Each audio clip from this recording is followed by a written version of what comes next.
Kabar baik, lagi kerjain yang biasa aja. Beberapa klien kan 2023 mau campaign baru ya. Ya kita harus tetap maintain mereka.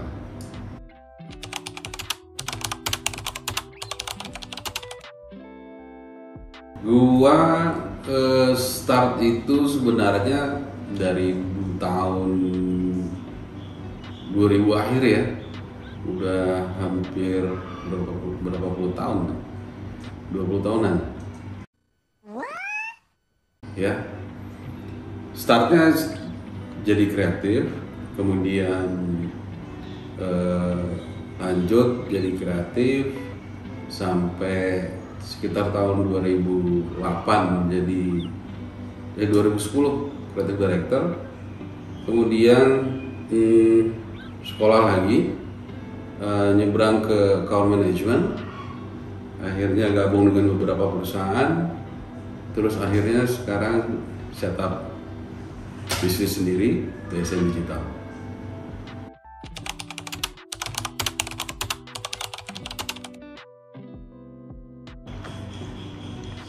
Bedanya sih cukup jauh ya. Kalau dulu tuh kita sebutnya conventional advertising. Ada ATL, ada BTL, ada brand activation. Brand activation tuh happeningnya tuh pas 2010-2011 tuh kalau nggak salah. Terus kalau sekarang kita lebih banyak bicara ke digital karena trennya juga berbeda sekarang. Dan kalau dulu platformnya itu TV, surat kabar, majalah, billboard. Kalau sekarang platformnya ganti jadi sosial media, Facebook, Instagram, YouTube, search engine ya. Itu sudah ada pergeseran yang sangat besar sih, ya. Tapi meskipun berbeda, persamaannya yang nggak bisa lepas itu adalah kita tetap komunikasinya sama manusia, ya. Jadi platform-platform itu hanya jembatan, tapi kita tetap ngobrolnya tuh sama manusia. Tapi manusia udah berubah. Kalau konvensional dulu lebih banyak, mungkin sekarang umurnya sudah senior. Sekarang kita bicara sama generasi yang jauh lebih muda, yang mereka itu memang lekat banget sama digital.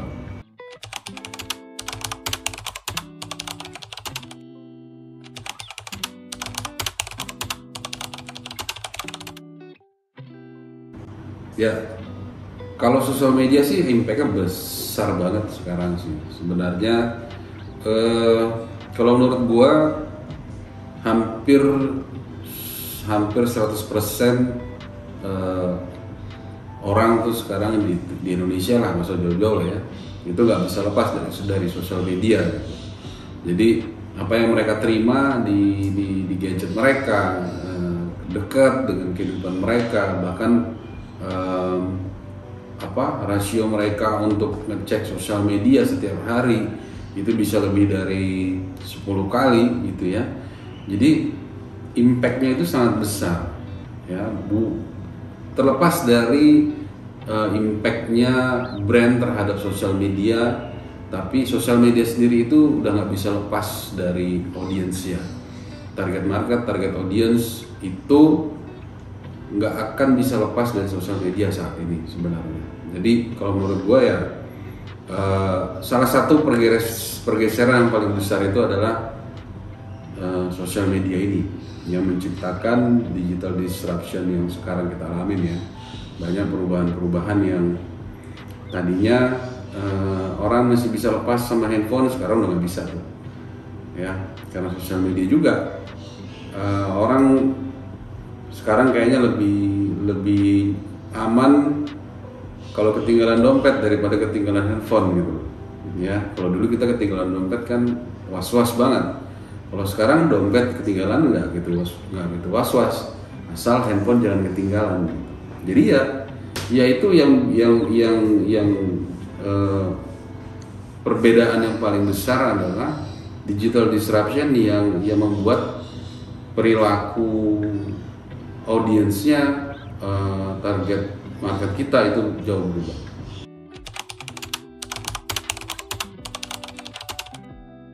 Oke, ini pertanyaannya menarik sih sebenarnya. Mungkin belum pernah banyak yang dengar. Kalau menurut gua alasannya kenapa gitu ya.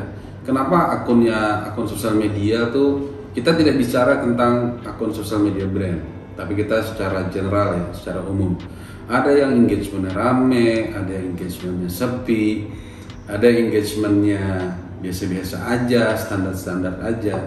Kalau gue lihatnya justru ini sudah tercipta secara natural sih, ya, seperti di kehidupan nyata.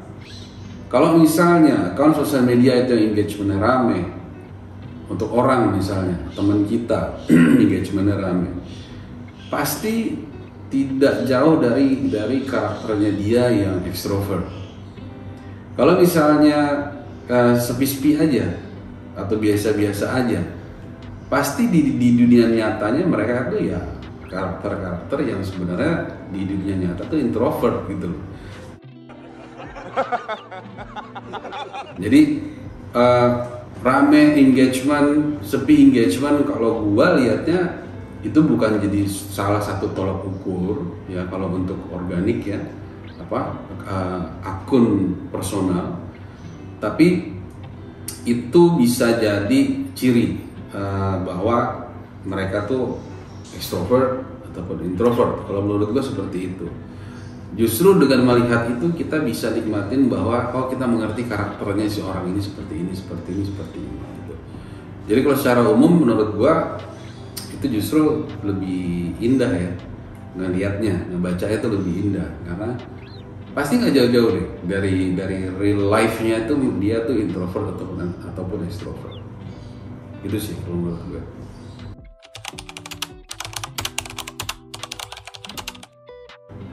Tren sosial media 2023. Ini sih udah kelihatan sih ya dari tahun ini sebenarnya. Kalau gua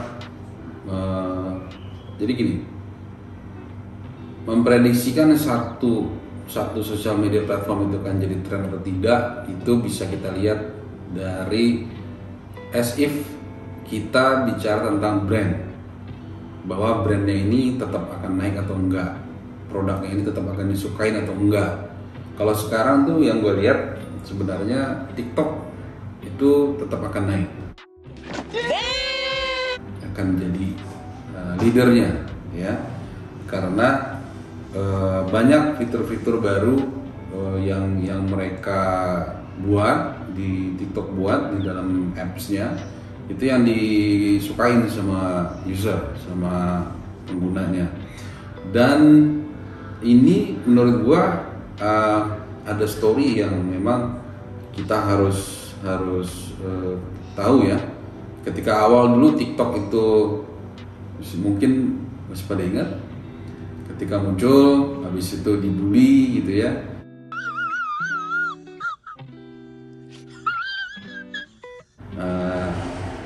sosial media platform yang buat joget-jogetan doang, gak ada gunanya, sampai akhirnya sekarang menjadi salah satu bahkan bukan market leader sih, jadi leader untuk user,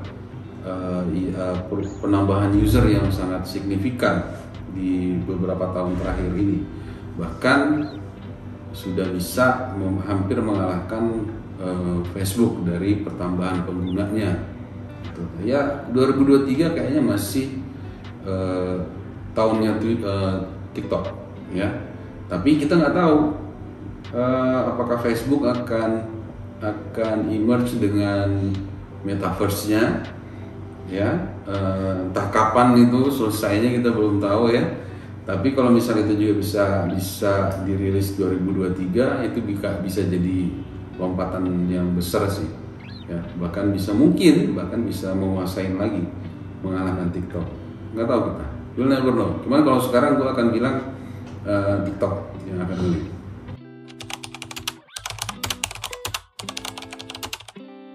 Oke, sama-sama. Mudah-mudahan